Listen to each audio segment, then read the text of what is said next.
हम यहाँ पे एक और एक्टिविटी देखेंगे, activity 2.10।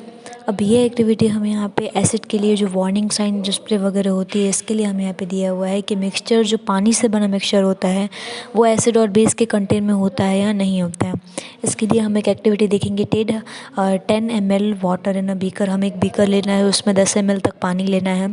Add a few drop of concentrate H2SO4 to it and swirl the beaker slowly. यानी कि हमें यहाँ पे क्या करना है, पहले कुछ ड्रॉप्स जो है वो H2SO4 के लेने, यानी कि सल्फ्यूरिक एसिड जो मेनली मैंने आपको प्रीवियस सेक्शन में भी बताया था, जो पेंट वगैरह हो गया, प्लास्टिक वगैरह बनाने में इस सोल्यूशन का यूज़ किया जाता है, H2SO4। इसे यहाँ पे हमें लेना है, अब इसे हमें क्या करना है, थोड़ा सा हिलाना है बीकर में जो हमने इनके ड्रॉप्स लिए हैं पानी के अंदर, उसे थोड़ा सा बीकर को हिलाना है। Touch the base of the beaker, हम इसमें जो बेस है बीकर का वो हमें यहाँ पे टच करना है। या there is a change the temperature, हमें कुछ टेम्परेचर में चेंज होने में दिख रहा है या नहीं दिख रहा है वो हम यहाँ पे देखेंगे। इस दिस एन एक्सोथर्मिक और एंडोथर्मिक प्रोसेस, यानी कि ये हमें क्वेश्चन किया गया है जिससे सॉल्यूशन जो है टेम्परेचर बढ़ जाता है, हाई हो जाता है, यानी कि गर्म हो जाता है, ऐसा कोई सॉल्यूशन है या नहीं है। ये एक्टिविटी हमें बार बार सोडियम हाइड्रोक्लोराइड पेटल और उससे भी हमें इसको एक्टिविटी को करना है और हमने जो भी ऑब्जर्वेशन है वो हमें रिकॉर्ड करना है। The process of dissolving an acid और base into the water is an highly exothermic one.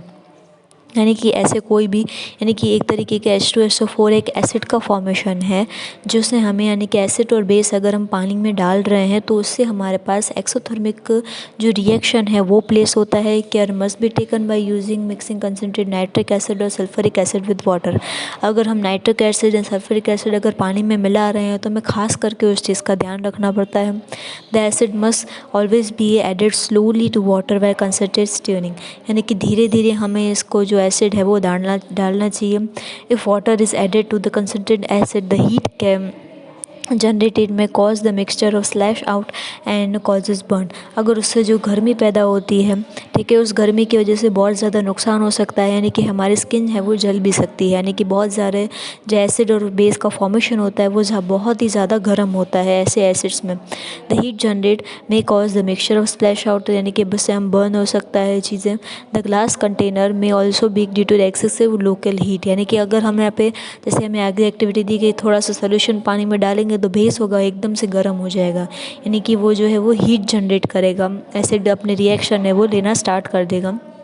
जैसे कि हमें यहाँ पे फिगर 2.5 में दिया हुआ एक वार्निंग बोर्ड हमें दिया हुआ है, on the can be consider sulphuric acid on the bottle of sodium hydrochloride petal, यानी कि हमें यहाँ पे सल्फ्यूरिक एसिड का फॉर्मेशन दिया हुआ है बॉटल में जो हाइड्रोक्लोराइड पेटल से फॉर्मेशन हो रहा है। यहाँ पे हमें वार्निंग साइन डिस्प्ले कर रहा है कि यहाँ पे एसिड और बेस से ये चीज़ें बनी हुई है तो इसे हम टच ना करें, यानी कि यहाँ से हम हाथ से जो है वो यूज़ ना करें। Mixing of N acid and base with water result in decreasing in the concentration of ion.